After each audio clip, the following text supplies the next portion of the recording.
Welcome back to the Essentially You podcast. McCall, honey, how are you doing today, girl? I'm so good. I'm so grateful to be back here. Thanks for having me. It is so good to see your face. I love it. Well, I just want to sing your praises really quickly, although I will be doing that in my intro outro as well. But that McCall, you have been my incredible thyroid expert, just walking me through the journey after getting diagnosed with Hashimoto's back in 2018 and walking me through pregnancy and getting pregnant, postpartum, breastfeeding, that whole beautiful journey. I'm so grateful that I still get to be working with you. And you're just an angel because there's so many women out there who, as we know, are struggling with low thyroid function or thyroid issues and don't even know it. Like, have no idea. They keep getting the runaround. They get bitten. They get misdiagnosed, or they're told that everything looks normal because the labs that are being looked at or being observed are not enough to give you the full picture of what is going on. And so I'm just so grateful to you for doing the work. I also want everyone to know, as you're listening to this or maybe even watching this on YouTube, that McCall, this is all she does. Like, she lives and breathes Yep. thyroid all day, 24/7. Well, also Yep. she's a mama and she's very And I dynamic. sleep. And she But sleeps, right? Yeah. But that I just want you to know that I have brought on one of the best experts who sees people from all over the world, predominantly women, because 75% of women are the ones who are dealing with these issues. And so if there's an expert to be called to this occasion, it is you. well, thank you. You made me tear up. It's my honor to walk this road with you and so many other women. I mean, those women that you described, those are my people. Those are like the people that my heart goes out to because I was one of those, just like you. I was told over and over, hey, it's not your thyroid. No, your numbers are fine. No, your medication's fine. Well, I was, a non-functioning human. So it's so nice to be in a situation where we can help support those women for sure. I'm so glad that you mentioned that this has been your journey too. Yeah. And you're calling because of your journey. Would you like to speak a little bit into your journey and just kind of the metamorphosis of choosing to for this to be one of your biggest purposes? Yeah. So, I started out I'm a PA, I'm a physician assistant practicing medicine, had a long-term thyroid disorder at 27, though. I started not being able to function. I would go to work in the morning, I would come home at 3, and then I would be in bed all night. And that went on, honestly, for the better part of the year. The whole time I was trying to advocate for myself, get better information, get more labs, see if I could change my medication, and just repeatedly shot down by my doctor. And it feels kind of hopeless when you're so tired and you have to search out all these new answers.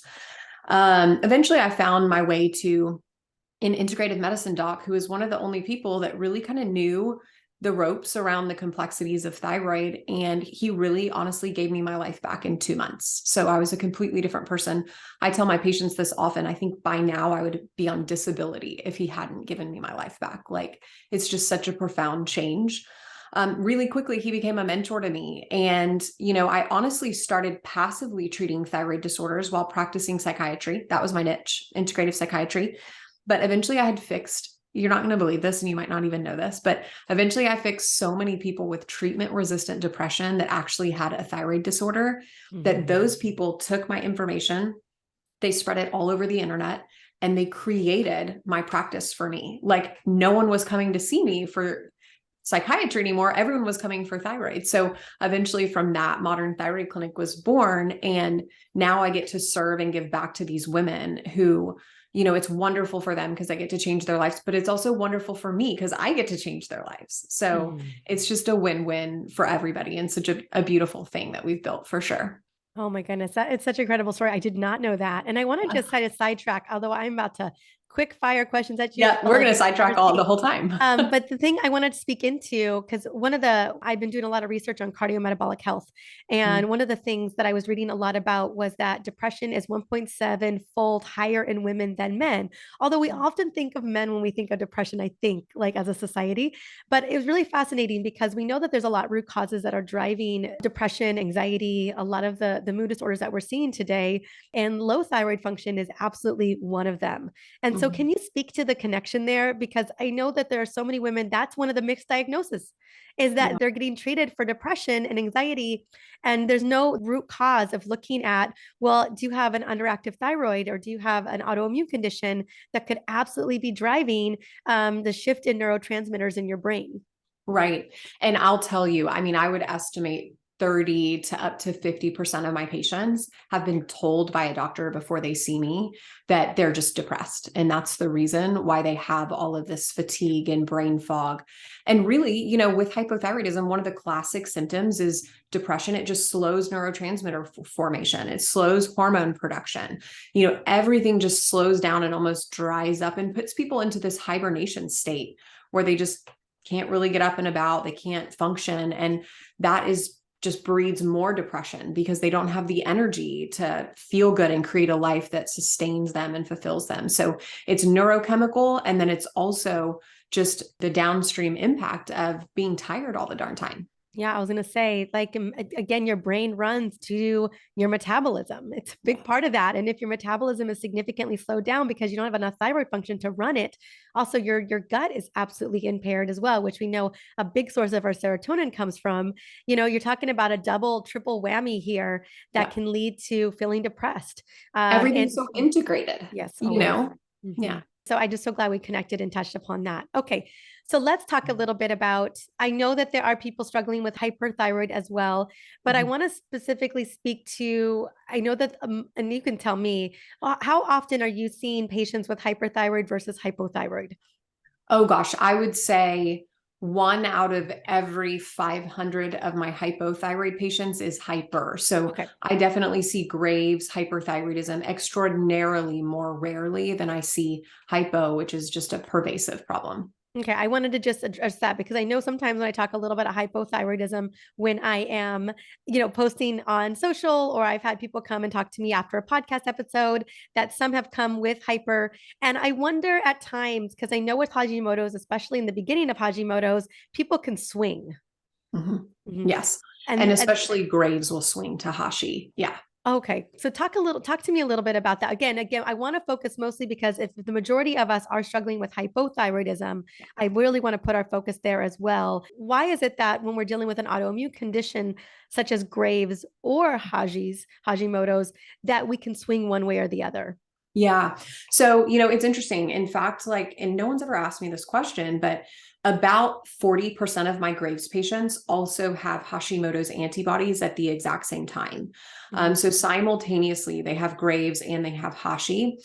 We know, obviously, that when you have one autoimmune disease, you're at risk for developing another upwards of over 30%. So, you know, those really the driving factor of these autoimmune disease, that core root cause is the same. So it can drive Hashi, or it can drive Graves, or it can drive both, or it can switch. But that inflammatory syndrome that's creating and propagating that autoimmune reaction is that core piece of, you know, the core thing that's responsible. And I know a lot of our time today is going to be focused on Hashi. So I'll give like a couple tips for Graves people that they can dig into on their own for sure. Number one, and you know all about this, I'm sure, is LDN, or low-dose naltrexone. 100% of my Graves patients are on low-dose naltrexone. It reduces the severity and frequency of the swings of Graves, which is such a big deal. And then the other thing that I really advocate for Graves patients that's hard to find, but if you know to look for it, it sure is helpful, is something called block and replace therapy. It's an incredible modality of treatment for these people. So if you have Graves and you're listening, like, those are giant pearls for you. So go search out some info on that. Awesome. And go and check you out as well, just in case. Okay, so let's go back to hypothyroidism. And I want to talk about the root causes, one of which being Hashimoto's thyroiditis. So can you, in general, just break down what low thyroid is? Kind of, how do we, I know how we diagnose it. We're going to get into that too, but kind of the overview of low thyroid function, and what are the biggest drivers of low thyroid function? Yeah. So, you know, if we think about symptoms, right? So things that you might have that would say, maybe I need to get screened for this, are fatigue, brain fog, weight gain, weight retention, dry skin, brittle nails, brittle hair, low sex drive, constipation, loss of the outer portion of your eyebrows, cold intolerance, depression, even some anxiety, especially. So those are kind of your telltale signs. So if you have those, hey, perk up. This is something that you might want to be screened for and look into. There's various driving factors for hypothyroidism for sure. One, of course, is the autoimmune component, Hashimoto's, which we've mentioned. That's where your body actually just attacks your thyroid gland. And when it attacks it, it erodes away that hormone secreting tissue and replaces it almost with this scarry inflammatory tissue that doesn't function as well. It doesn't really secrete hormones as efficiently. So over time, that leads you with hypothyroidism. So research shows that kind of accounts for 80-ish% of hypothyroidism. The other portion that honestly I see more often than not in my clinic is this slow breakdown of women's thyroid gland over time. And I say women's, of course it can happen with men too, but I definitely see it predominantly in women, kind of like, how our hormone secretions in general slow down, our estrogen, our progesterone, everything starts to kind of wane off as we age. I see that also with the thyroid gland where, hey, at least people don't have active Hashimoto's. We test them to look, but they definitely have hypothyroidism. And even in Austin, where I'm in Austin, we're a really health conscious city. For the most part, people are healthier than they are in the majority of the country. I see an enormous amount of people with hypothyroidism without Hashimoto's. It's probably even more in my practice than Hashi patients, which is crazy. It doesn't align with the research, but it's a really, really significant problem. Yeah. And I want to dig into that because the last time I had you on the show, you talked about it's not a matter of if, it's a matter of when, is what you said. I was gut punching, right? And so when do you see, if it's a matter of when, and I'm talking about when we start to see women showing signs and symptoms of hypothyroidism, whether it's Haji's or not, whether it's Hashimoto's driven or not. I believe you said like mid 40s-ish is when we start to see some of that come on. Yeah, I'd say mid 30s to 40s, definitely with deviations on either end in the 20s and later. A lot of women will wait to get diagnosed because they just push through. They think, I'm tired because I'm pregnant. I'm tired because I have a toddler. I'm tired because my kids are in elementary school. And they do that until all their kids go to college. And then they come to see me and they're like, well, I didn't really have an excuse for why I feel like this anymore. So figured I may as well get a workup. But no, it is happening in 30s. It is happening in 40s. And honestly, it's happening in 20s as well. It's good to know. So it should be a part of our annual exam really as early as our 20s, that we should be running a full panel of our thyroid. And that segues me into what does it look like to demand? Because I really do feel like we have to demand. I always tell women to like have them written out and like literally hand it to your doctor and be like, I want all of this run. I want all of it done. And so talk to me about what a full thyroid panel looks like. Other things that we need to be looking at, like C-reactive protein. Should we be looking at iron levels, vitamin D levels? Like what are other adjunct labs that we should consider alongside of a full thyroid workup? Yeah. So kind of baseline thyroid workup is TSH, free T4, free T3, reverse T3. And that's like your thyroid function. In addition to that, I think everyone should be screened for Hashimoto's, which is TPO or thyroid peroxidase antibodies and thyroglobulin antibodies. So that's kind of a good annual thing you need to get screened for your thyroid. If you have a thyroid condition, those need to be checked every single time as well. If you have a thyroid condition and you have daughters, I tell people, look, start screening your kids, especially if you have autoimmune thyroid issues, even when they're in elementary school, middle school, because it's happening earlier and earlier, in my opinion. So take that for what it's worth. In addition to that, I like to look at long-term health markers for my patients. So I want to look at your hemoglobin A1C and your fasting insulin. So that tells me, what does your blood sugar metabolic function look like? One of the best predictors for your long-term health outcome is your fasting insulin. So is that insulin really sensitive? I think that should be checked at least every year. C-reactive protein is another one that I really value, and pretty much every one of my patients gets checked. It is an inflammatory marker. Inflammation drives chronic disease. It drives aging. It drives the breakdown of our body over time. And so if we can get a snapshot of what people's inflammation looks like on an annual basis and see how it changes, super helpful. It also can be used to risk stratify the likelihood of someone having a cardiovascular event, something like a heart attack or a stroke in the future. So again, very powerful information. And really, if you capture this data over time, when something changes, because you have years of data to look back on. I also do, in all of my patients, we check hormones. So we check estradiol, progesterone, testosterone, DHEA, your adrenal hormone, sex hormone binding globulin. So those are like baseline things that I deal with all day, every day, for sure. And when it comes to the sex hormones, I know that you can test thyroid. Let's talk a little bit about actually testing thyroid, whether you're testing for it initially versus testing for it with medications. So I know that, and mind you, you have a lot of great resources too, where people can like cue into all of this, but that's why I'm not going to ask you to go over ideal or optimal thyroid numbers, because I just feel like it's going to just get a little bit crazy here in the show. But note that that information is available 100%. And I know that you've got it. Not only do you talk about it on Instagram, you talk about it on TikTok, but also it's available on your website as well. So but let's talk a little bit about testing for thyroid and then testing for sex hormones. Can we do it all at once, or should we wait for a specific time to be testing our sex hormones as well? Yeah. So thyroid wise, let's talk about on versus off of medication. Off medication, it's easy. You can go anytime, any day, not time dependent, not time of your cycle dependent. You're free. Once you get on medication, particularly medications with T3 in them or active thyroid hormone, those are meds like Cytomel, Levothyroxine, NP thyroid, Armour. You want to check those labs while you're on your medication, because you want to know, hey, what is your medication doing? Where is it putting your level?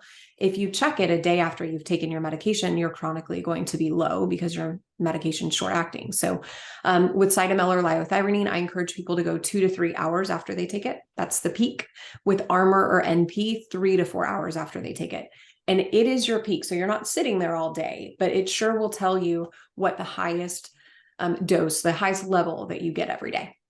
So that is that hormone wise. And I see GYNs mess this up all day, every day. Oh my gosh. Yeah. It's nuts, but that's why I wanted to emphasize it. Right. Like, so our hormones, women, we know this, they are like up and down and roller coasters. They're all over the map throughout our cycle. So if we just check them on a random day, we don't know how to plot them and predict where they should be and compare them to optimal, because we're doing it blindly. So in my opinion, the best time to check hormones is the midway point between ovulation and your next period. So if your cycle is 28 days, roughly 27 to 29, that usually falls about day 21.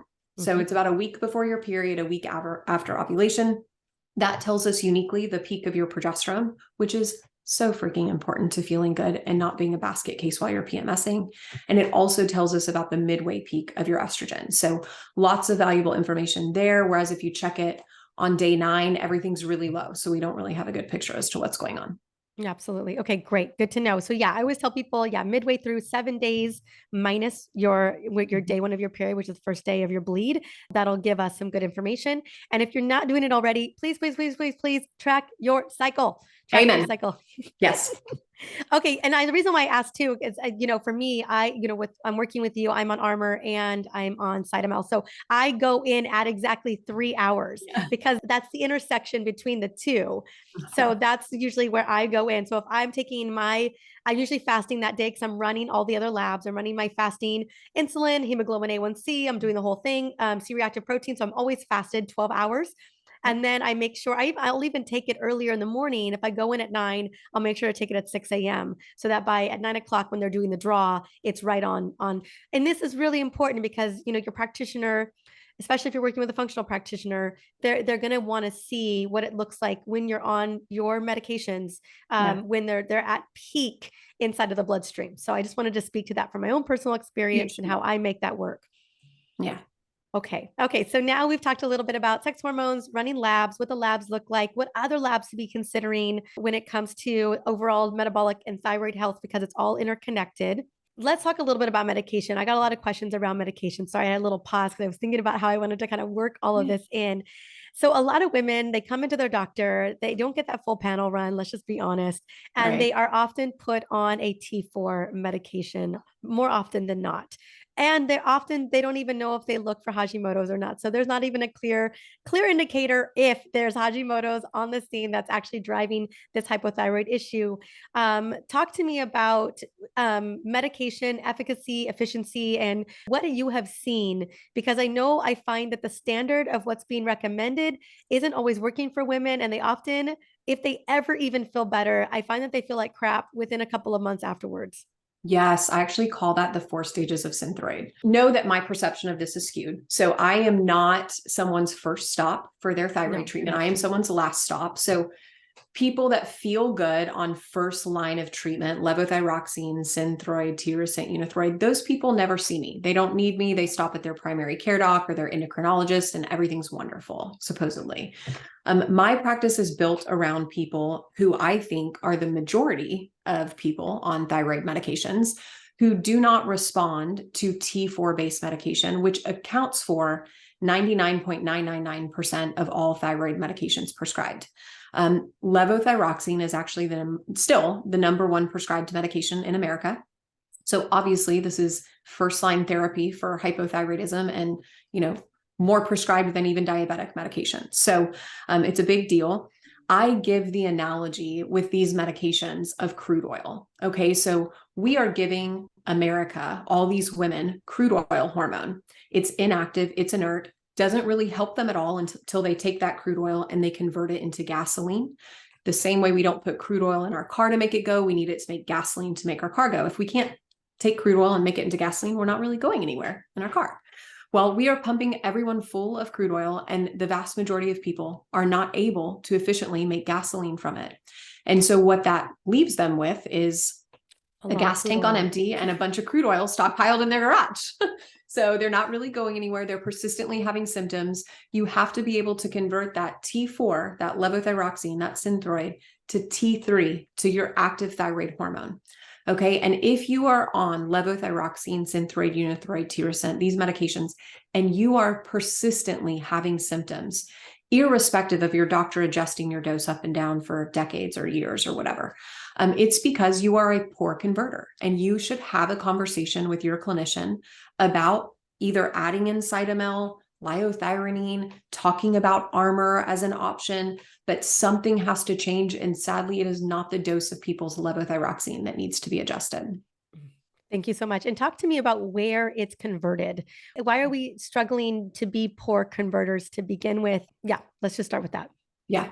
So basically your body sequesters your T4, and it even will shunt it to an inhibitory hormone, which is why people feel worse later, months down the road. It does that on purpose. So it's not like, oh, I just want to make these people suffer. No. So your body is actually trying to protect you. It's trying to make you lay down, rest, and recover. And so if we think about reasons why your body would want you to do that, it's kind of, a lot of it is entailed in a standard American lifestyle. It's stress, it's sickness, it's inflammation, it's micronutrient depletion, it's pregnancy, it's even breastfeeding. Like it's low caloric intake or restricting your diet, over exercising. These things make your body go into hibernation so that your metabolism slows down, you slow down, you lay down, and everything just kind of shuts off. And that's kind of what hypothyroidism feels like. And that's exactly what's happening. And sadly, our lifestyle in America propagates that to a large degree, in my opinion, in our food and the way that, we just live. It's your body's kind of an SOS sign of just like, we're not trying to convert this over. I also know that a lot of us, if we're struggling with the sad American lifestyle, that our liver isn't working properly and our gut isn't working properly, where the conversion of this is happening too. And so if you're struggling with gut issues, if you suspect that you have a sluggish liver, which gosh, everyone does, there's a good chance that you're not going to be able to take that crude oil and turn it into gasoline. Right. And that's like 99% of us. Yeah. So, but your doctor just assumes that your liver is just like, let's do this. Like, and your liver's like, nah, I'm good. And your gut is not perfect. Like it's a lot of work to manage those two things. So to have an expectation in medicine that we can give these people this medication that they can't actually use is a super sad state of affairs, when the ramifications are absolute destruction of your quality of life. Yeah. Oh my goodness. So I know that everybody is case by case, obviously treated as an individual, but the recommendation is to what have you found to be the most successful at bringing people back into full function? Yeah. So my goal when people come to see me is, one, I want to be a realist. Two, I want to protect them from ever getting worse before they get better. Right. And then three is I never want to ask people to do hard things. Like people don't come to see me and day one, I'm like, hey, so you're going to be paleo forever. I want you to exercise 5 days a week. No, like these people are not functioning in their day-to-day life. They can't even get their kids to school and put on pants, you know? So the goal is, hey, I want to give you more energy, more capacity, the ability to function at a higher level. And then you take that energy and the capacity and you build more from it. So the easiest way to do that in terms of when someone comes to see me on a high dose of levothyroxine, step one for me is honestly, I'll add cytomel or liothyronine. I will never pull them off of their levothyroxine and transition them completely to Armour. People get worse before they get better. It's difficult. It's challenging. So that's kind of, that's a good piece of information for all the people listening who are already on Levo. Like there is a quick thing that you can add. It works fast. It gives you more energy. It speeds up your metabolism. Then you can improve your lifestyle. You can eat better. You can go for walks. You can do all these other sequential things that will improve your quality of life and health. But to start, it's like, I just want to do my job to help these people do well. And then they can do their part later. For people that aren't already on levothyroxine, it definitely, like you said, is a case by case basis, but, putting someone on Armour is always a great option. It's a combination therapy of T3 and T4. I don't know if we never circled back to that full different kinds of medication, but all T4 is what generally people are getting. The other options are pure T3, which is liothyronine and cytomel. And then the combo, which is Armour or NP, and that's part active, part inactive. So part T3, part T4 that comes from actually desiccated pig thyroid gland. So yes. And so it's really fascinating. That it's basically a desiccated thyroid gland. So it's pretty active. It goes to work really fast. for sure. And that's why, so many women I find have had such great success with it because it really gives them what they need. And it is quite fast acting, but it's really fascinating that a lot of hospitals or medical systems don't use it. I remember when I was pregnant, and I wasn't allowed to I brought my own medication in anyway, but they wanted to supply me with my thyroid medication, especially when I was delivering.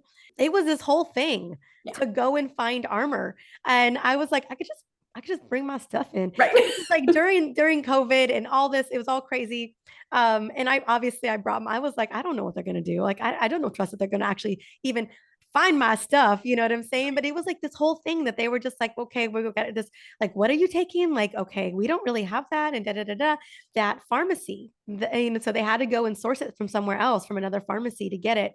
And I was like, you got to be kidding me. Like, this just feels like such a runaround, just really being in the trenches in a system where I just kind of seen how it operated. I was like, wow, like they're only offering Synthroid and Levothyroid to their patients across the board. Tens of thousands of people are at this facility.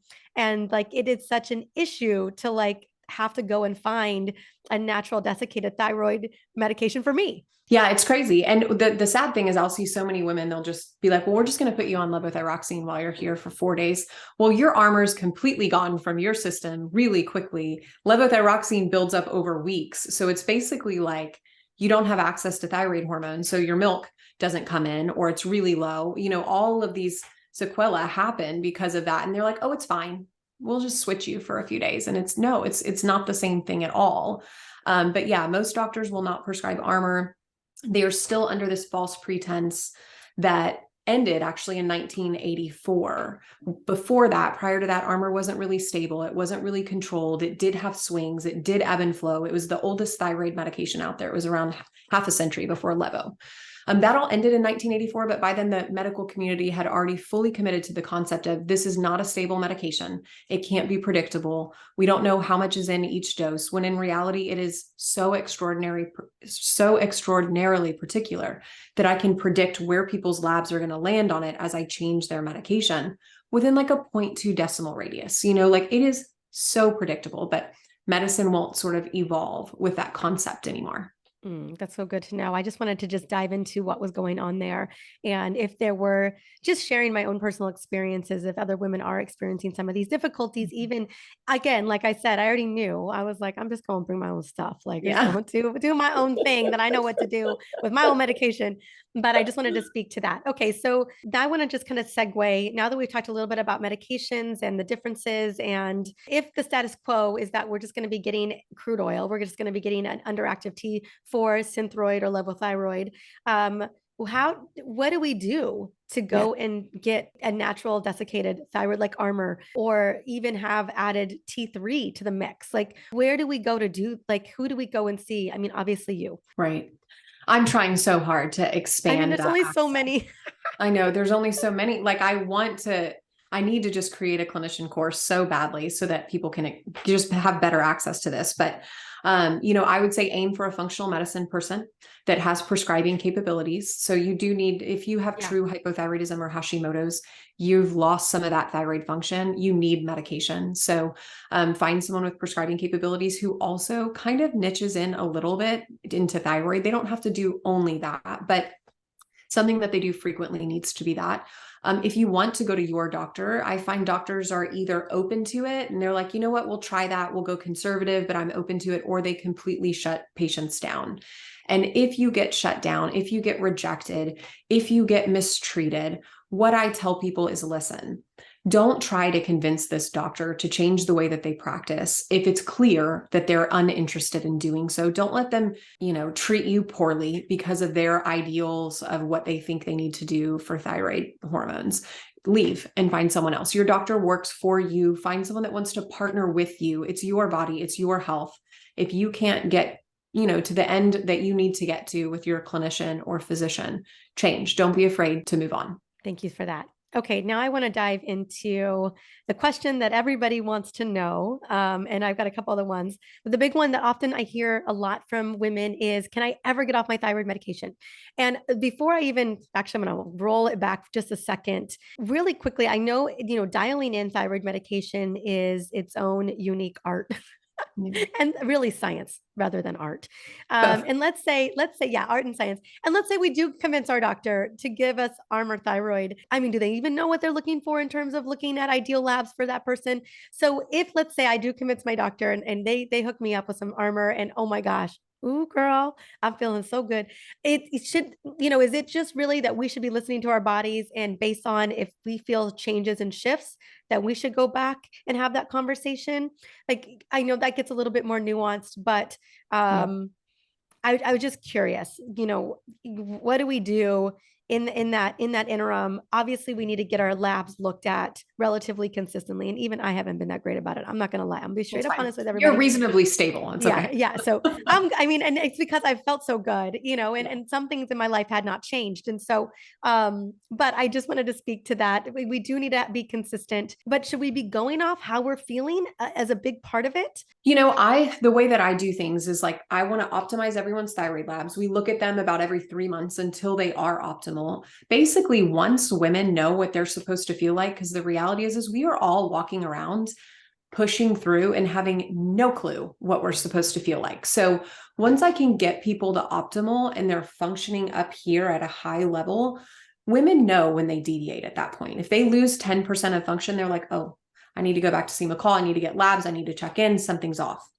But until you get to that optimal, I really do think you need to be getting your labs checked about every 3 months, making nuanced adjustments. Even if it's, hey, you know what labs to check, you can get them, you can order them yourself and, make sure that everything's okay if your doctor doesn't care to see you back for 6 months. That way, if something's off, you can go back early if something doesn't look right.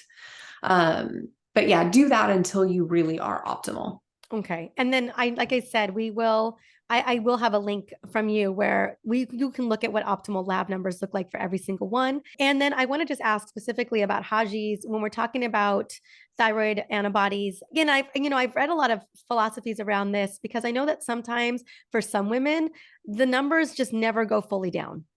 Yeah. So talk to me a little bit about how important it is for those numbers to be at their lowest low, like within their normal range. Yeah.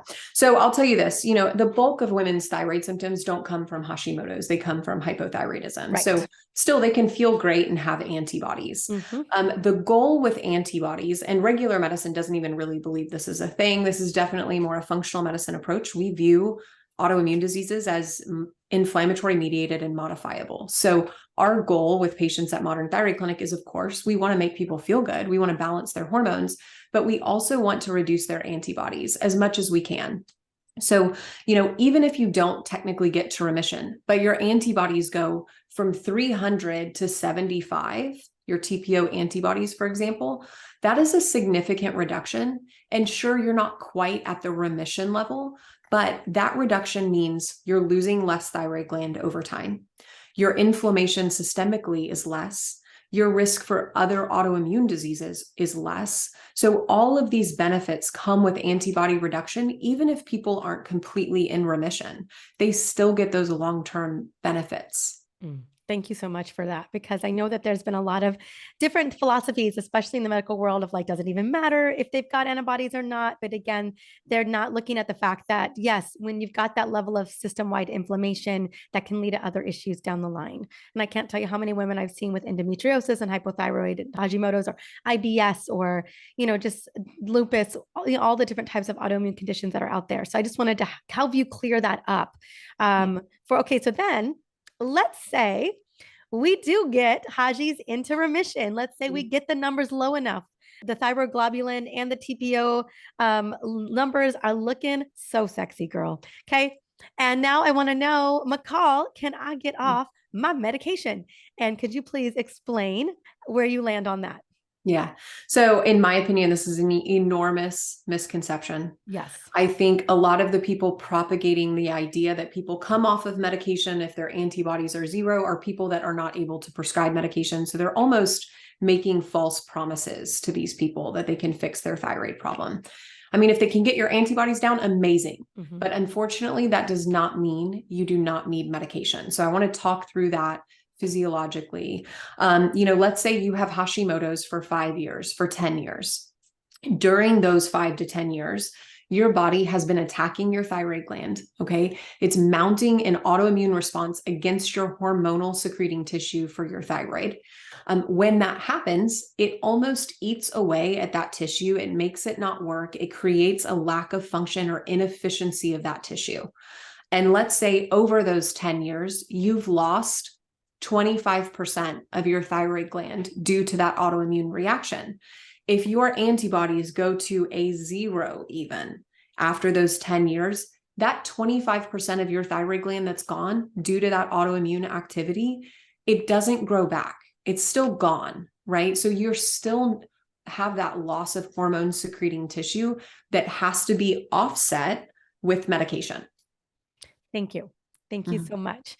I just wanted to clear the air on that, because I know that so many women have read the promise of maybe being able to function without medication. And I know in our last conversation, you said there were rare instances where, depending on what the cause of the hypothyroidism was, that there were rare scenarios where it was possible, but again, pretty rare. I think one of them was nutrient deficiencies, like that there was a major nutrient deficiency situation that was fixed and all was well because we addressed it fast enough.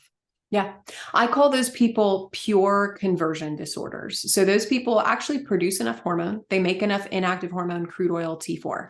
They just don't activate it well enough. So sometimes I'll put them on active thyroid hormone, allow them to have the energy, the capacity to clean up their lifestyle, to reduce their stress, to eat better, to reduce inflammation, to fix their microbiome, to improve their liver function, all of these things that drive activation of their hormones. If I can improve their lifestyle enough, sometimes they can come off of that medication successfully. And it depends on your labs. It all depends on your labs. Yeah. And your driving force of why you have this problem. And yeah, it's a lot of nuance there. And so I don't want people to hold on to that too tightly. Well, you said it's not very often, but that's actually the case. Yeah.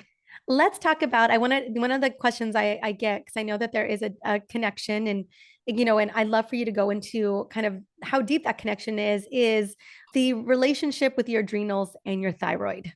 And Yeah. is it specifically your adrenals and your thyroid, or is it the stress response system and the overactivation of that stress response system that is actually driving the thyroid to have to overwork? Obviously, the adrenals are getting whipped too, Yeah. but I just feel like both are getting whipped. I don't know if the adrenals are causing the thyroid issue or if it's the perceived stressors or the stress of your life or the crazy to-do list that you've got going on that are actually the real drivers.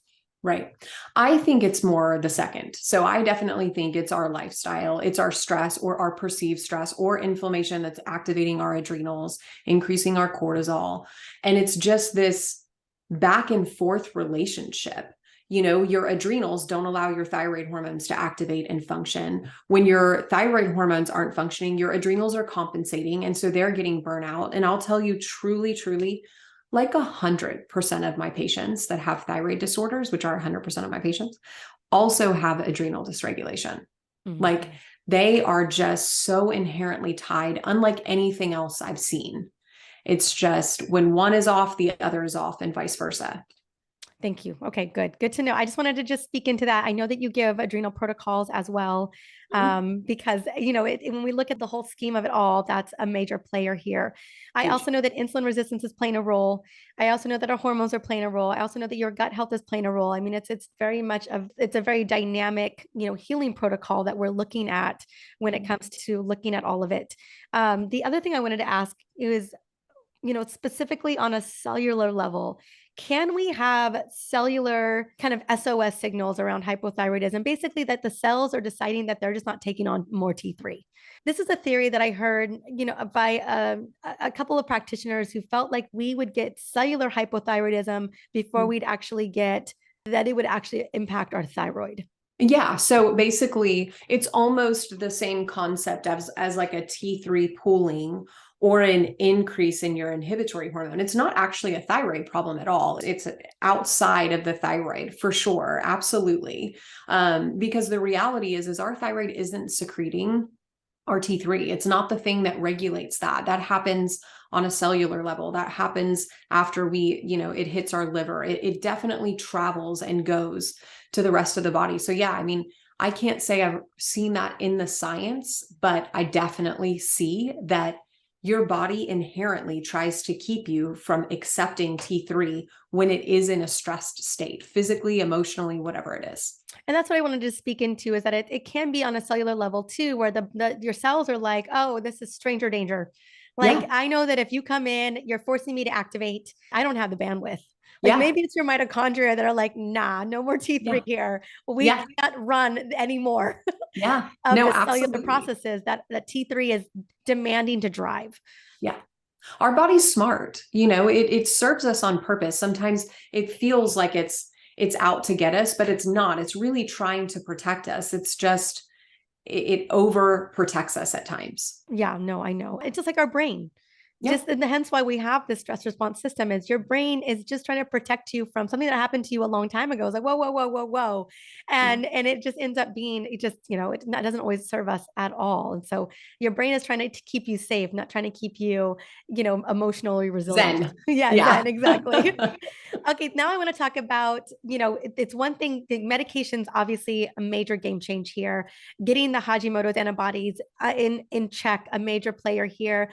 What else can we do? We do know that there are root causes. We do know that lifestyle is driving a lot of this behavior. And so what have you seen be some of the biggest needle movers? Let's start with diet and let's move into nutrient deficiencies, obviously lifestyle strategies. Like, what are the things that you have found that you're like, when my patients are willing to do these things move in flow a lot faster? Yeah, I love that. Like the short road. How can we get how there? do we get to the exactly? Yeah. How do we go from feeling like crap to like, man, I'm back to being a superwoman while honoring my body? Yes, I love it. So one of the first things I love to do, tips and tricks for that, is green juice. So I try, again, it's all about what can I make these people do that doesn't require a lot of effort for them, but will flood them with what they need. And green juice is such a potent way to get a ton of micronutrients, get 7 pounds of vegetables into one serving, readily available without fiber. Your body completely absorbs it, very different than smoothies. Yeah. So that way you just flood your body with micronutrients. So that's a really good way to again, give these people a little more energy, give them a little more capacity. As far as food sort of restrictions, there are 100% patterns that I see after testing thousands of women with Hashimoto's and what their body reacts to that drives inflammation that creates Hashimoto's. So the number one food group that I see in Hashimoto's patients is dairy. For sure, probably twice as often as gluten. Number two is gluten, but strangely, I would have thought before I went into this the opposite. Yeah. But objectively, measurably speaking, dairy, then gluten. After that, I see legumes, grains, eggs, nuts. So that's sort of descending order. By the time you get to nuts, it's 5% of people. Like it's just not that common. So if you want a really quick road, try to go dairy-free for 3 months, check your antibodies before and check them after. If you want to up the ante, go dairy-free, gluten-free for those 3 months and see how much your antibodies get impacted, how much your inflammation reduces, your joint pain, your, GI distress, that kind of thing. So food is a huge one. And then ultimately too, like if we keep it at its most simple form, like what if you just took out processed foods? Like, what if you just stop eating out of a box? You don't even have to get as complicated as dairy free. If you just eat real food, it really can go a long, long way. Another one that I think is a shortcut for the metabolic dysfunction that I see in my patients is intermittent fasting. Hypothyroidism drives loss of insulin sensitivity, loss of your blood sugar metabolism, completely destroys your ability to maintain your weight, lose weight. Intermittent fasting works on that particular mechanism to start to repair and resensitize those processes. And in patients who maybe can't do that, I say, look, don't intermittent fast, but save all of your carbs for the evening. So you don't eat overnight, you wake up, you eat lean protein, non-starchy veggies, you keep your blood sugar low all day. And so it's like you're intermittent fasting, even though you're not. Keep it low, keep it low. You eat your carbs and your sugar in the evening, it spikes, and then you have a full 24 hours to reset that again. Even without intermittent fasting, you start to unravel that metabolic damage. Interesting. Yeah. Gosh, it's so funny. I want to tap into this a little bit. I'm a big fan of intermittent fasting. I just love it.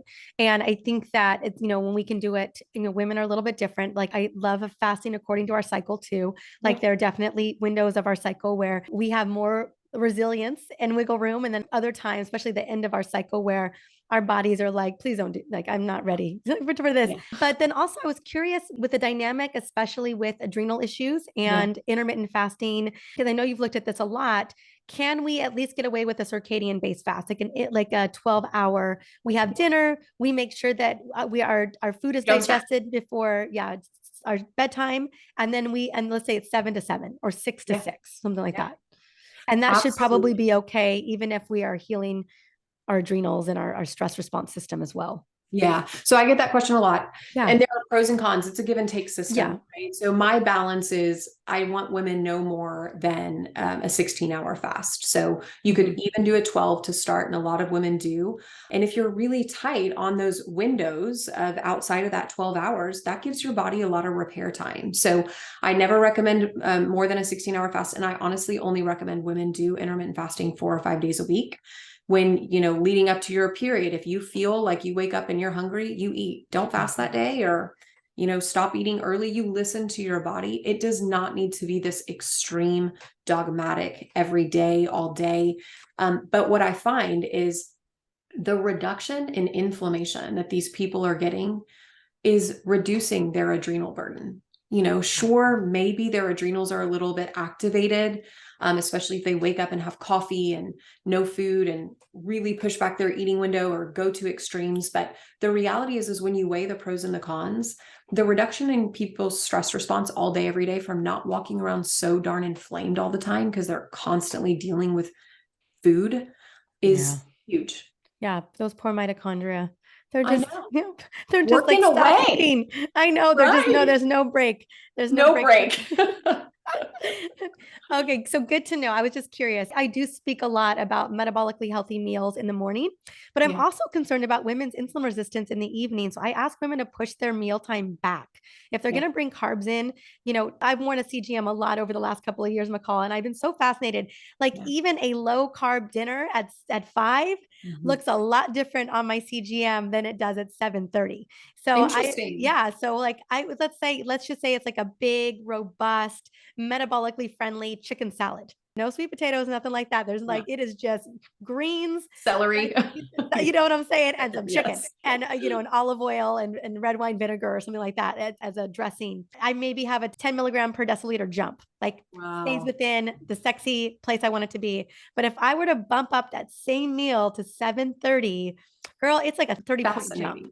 So it's just really interesting. And it could be, I mean, I haven't looked at my fasting insulin in a while, but I know I have headed towards insulin resistance. And it was a really fascinating stat that I read a couple weeks ago. By the age of 45, 88% of us women will have insulin resistance and will have some level of metabolic dysfunction. And we are more likely to be obese and overweight than men by 45. 80, like literally almost 90% of women out there. And so it's so interesting. I'm playing so much with this too. Intermittent fasting, I think, is one of the best things that we can do to scale back the insulin resistance. But man, and I think maybe some of it too, when by the time we're 45, our thyroid hormones lower. Right. Exactly. Insulin is more resistant at that point. Like there's a lot of things working against us. But I was just curious because I often recommend a metabolically healthy breakfast, but then I'm also really mindful. I've seen so many of my women with their CGM levels just skyrocket when they add carbs in at night, and they find that in the morning there's a lot of variability too. Like Yeah. I always just wonder, like I'm always like carbs for lunch. Yeah. And you know what? That's what most people say. Yeah. And I think if you're not trying to manipulate the data where it stays low all day so that you can have that prolonged low blood sugar, low insulin, I definitely think carbs for breakfast, carbs for lunch, you can burn them off. When you're active, you're moving around. It's only that subset of people that are trying to false intermittent fast Got to it. try to keep it low and Okay. raise it in the evening. But that's fascinating. I want to dig into that about same meal dinner compared to lunch. So I mean, the coolest things that I noticed with that CGM is you eat a meal and if you get up and walk, your blood sugar does not change at all. It's Like, amazing. It's yeah, amazing. Yeah, I have so many hacks that I love to talk about, especially as a woman who has, I'm so grateful to be under your care as well, but it's something I'm always being mindful of. yeah, And at the end of the day, our thyroid is a big part of our cardiometabolic health, but there's definitely other drivers that are so silent for us as women. yeah, And then all of a sudden they just slam us. And it's kind of where it's almost a little too late. And yeah, so I've been so interested and fascinated by all of this because I'm like, okay, what? Because I find that where the levers really need to be pulled, early as possible, but it's like 30s and early 40s, like you got to get it together, oh, or it's absolutely. going to be so challenging, such a massive uphill battle once we're, at menopause and beyond to really transform our metabolic health. And at the end of the day, our cardiovascular mortality rate is just greater than men. We are dying of cardiovascular disease more than men are, Yeah. and it's going under the radar. And there's Yeah. so much that is highly preventable around it that it doesn't have to be our fate. Absolutely. And I agree 100%. The earlier you intervene and you start to move those cogwheels, the better, because the unraveling of late stage metabolic dysfunction is extraordinarily painful and slow. And so, yeah, the sooner you can get on that, the better. Absolutely. I love that you're digging into all those tools. That's so Thanks, Annie. cool. Well, and I think thyroid care and being and monitoring our thyroid health is such a critical piece of this. It's a part of that puzzle. Mhm. It needs to be accounted for on top of hemoglobin A1C, on top of looking at triglycerides and cholesterol levels, on Yeah. top of looking at blood pressure. Like those are one of the silent indicators that we're just missing and that we're failing women at 100%. And so I just wanted to bring that into the conversation of the greater outside of not Yeah. feeling great and feeling like crap and finally not having enough excuses for why. Yeah. With a toddler, as I was telling you before we got started, we've all had this cold and Kingston gave it to me. Girl, I swear I wasn't going to get it. And I was like, I'm not going to get it. I haven't gotten the last three. I'm a mom. My immune system's better. And he took me down. But Yeah. then it's come back around for him. So last night I was up. I must have been 7 or 8 times. My poor baby. He wasn't fevering, but he was close to it. And the only Oh, thing that's going to bring him comfort is me. And I did not know I was going to be up that much last night. And I right. felt it today. I was, Yeah. and it's just it's par for the course of where you're at in your journey. One of the key unique risk factors for cardiovascular disease in women or metabolic dysfunction too is a lack of sleep. Yeah. And they point to it being hormone changes, and yes, it is. But let me just talk about it being motherhood. You know what I'm saying? Like that wasn't even mentioned. Can we just Chronic like, sleep deprivation due to yes, motherhood. exactly. So I just Absolutely. wanted to just speak into that a little bit. Like we've got to be looking at all of these levers of, what's driving, our illness, our sickness. And yeah, it can be very nuanced. Yeah. Well, I have to just say, you are crushing this Oh, interview for thank being you. up 8 times last night. Thank you, I Eddie. bow down. That's impressive. I was so ready. I was so looking forward to it. I've been sick all week, but I was like, by Thursday at noon, I am ready for this interview. I was so stoked. I feel like I turned a lot of the stones over, but was there Yeah. any stone left unturned that you think, because I know we're well over time in this Right. conversation, but I really wanted to go deep in it that I missed. Oh, nutrient deficiencies. I wanted to Uh, speak into that. Nutrient deficiencies. Yes. And tell me nutrient deficiencies in what regard? In Thyroid, fatigue, or even and autoimmune condition. Like what an are some of the autoimmune. things that we Yeah. should be looking at? Yeah. Yeah. So I would definitely say a huge one that my two favorites, basically, my two favorites are selenium. So you can take 200 micrograms of selenium for 3 months, measure antibodies before and after, and research shows that they'll reduce. I see that in my practice, not in everyone, but definitely in a decent portion of people. My other favorite nutrient to supplement for people with Hashimoto's is glutathione. So either oral, like 500 milligrams of glutathione before bed. But what I really love is like the glutathione cream that you can actually put on your thyroid gland. I have my patients do it twice a day. Glutathione is our body's most potent antioxidant, anti-inflammatory agent. It directly combats inflammation that's driving Hashimoto. So you put that stuff right here on your thyroid gland. It's going to absorb transdermally and be most potent where you're putting it on. It's just so good. It's also good for anti-aging, for just overall inflammatory reduction. Love that. And then get your other vitamins, just making sure you're getting your B vitamins, making sure that you're Oh, yeah. supporting your liver Zinc. detoxification pathway, zinc. Yep. Yeah. Magnesium, all of it. And then let's talk about movement. I was just curious because I mean, walking, obviously, we talked about walking for blood sugar levels. And I think, easy movement, again, like you talked about, when patients first come in the office, they're just trying to get their pants on, they're just trying to get in Yeah. the door. But then over time, one of the things that I learned working out was definitely burning me out. It was definitely Yeah. finally what kind of was the thing that tipped me over of like, okay, something's Yeah. really not right. Something's wrong here. And so what I've moved to, and tell me if this is right, but is resistance training and shorter bouts of it. So I really want to focus on that muscle mass. I really want to focus on getting stronger, but then also not burning myself out in my workouts that is driving more burnout overall. Yeah. So you hit the nail on the head. So I'll tell you, the only people that come to see me that I can't fix are the burnout, overworker, outer people who just absolutely, honestly, they kill their adrenals. They destroy it. And so my gauge for that with my patients is, one, I try to tell people to stay away from HIIT and CrossFit unless they are so resilient to it. But really the bigger gauge is, look, I want you working out to the point that you are left feeling more energetic later that day. And you're not laying down. You're not feeling sick. You're not feeling depleted. That's a good sign that you're overdoing it. So, my favorites are, of course, like Pilates, yoga are easy, walking, and weight training. So weight training has long-term cardio or metabolic maintenance kind of support, where it increases your basal metabolic rate. It helps you burn more fat. It allows you to retain your muscle mass as you age. So definitely slow weight training, not circuit training where you're just hitting it one after the next and your heart rate's 200 the whole time. Slow and steady weight training, again, not tired after, mixed in with some walking, some yoga, that kind of thing is my optimal for thyroid patients for sure. And That's what I do anything, okay, good. Yeah. And when you look phenomenal, now. gosh, you are just like a sexy Well, Dr. Vixen. Oh my goodness. oh, So cute. sweet. I think that every time I see a picture of you, I'm like, oh my goodness, girl. Ooh. So we went over food, nutrients that we want to make sure that we're hitting, movement that is going to be good for our bodies. Anything else? I know those are the big three, but obviously in stress reducing. Yeah.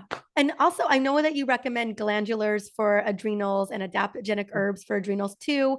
I haven't been able to be on those Yeah. because of breastfeeding and Breastfeeding. Yep. yes, and pregnancy, which gosh, has felt like the longest journey ever, but worthwhile, obviously. And Yes. I'm so excited to get back on those. Those I wanted to just mention because I know some women, their adrenals really need desperate repair, and you've got an amazing supplement protocol for that. Phenomenal. Anything else that I'm missing that are like that gets us on the fast track to feeling back to our former selves? The one last thing I would toss in is mitochondrial support. Like if you're doing your thyroid, you're doing your adrenal support, you still have some level of fatigue or brain fog, mitochondrial support. My favorite is Designs for Health, Mito NRG.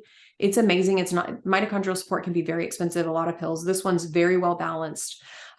Kicks in immediately. It's not exogenous stimulation. It just allows your mitochondria, your energy producers, to produce more energy endogenously. And I find that is really great for a kickstart for people as well. Nice. Can women breastfeeding take Mito NRG? I haven't looked at the ingredient list yet, so I don't know. So you look at it. I'll take I a do look. not let women take adrenal support, like adrenal, that kind of thing, but I actually do let them take mitochondrial NRG. I would do it myself. So I'll let you look at the ingredients. Should have been asking. I am obsessed with mitochondrial efficiency. And so there's a lot of things that I do personally to boost my mitochondrial health. I mean, that is the game changer for so many of us, and we just want to feel good again. So I'm going to go take a look at mitochondrial NRG. I know that people can't get a hold of the adrenal supplement that you recommend, but are there other ones that people could get a hold of that you would recommend?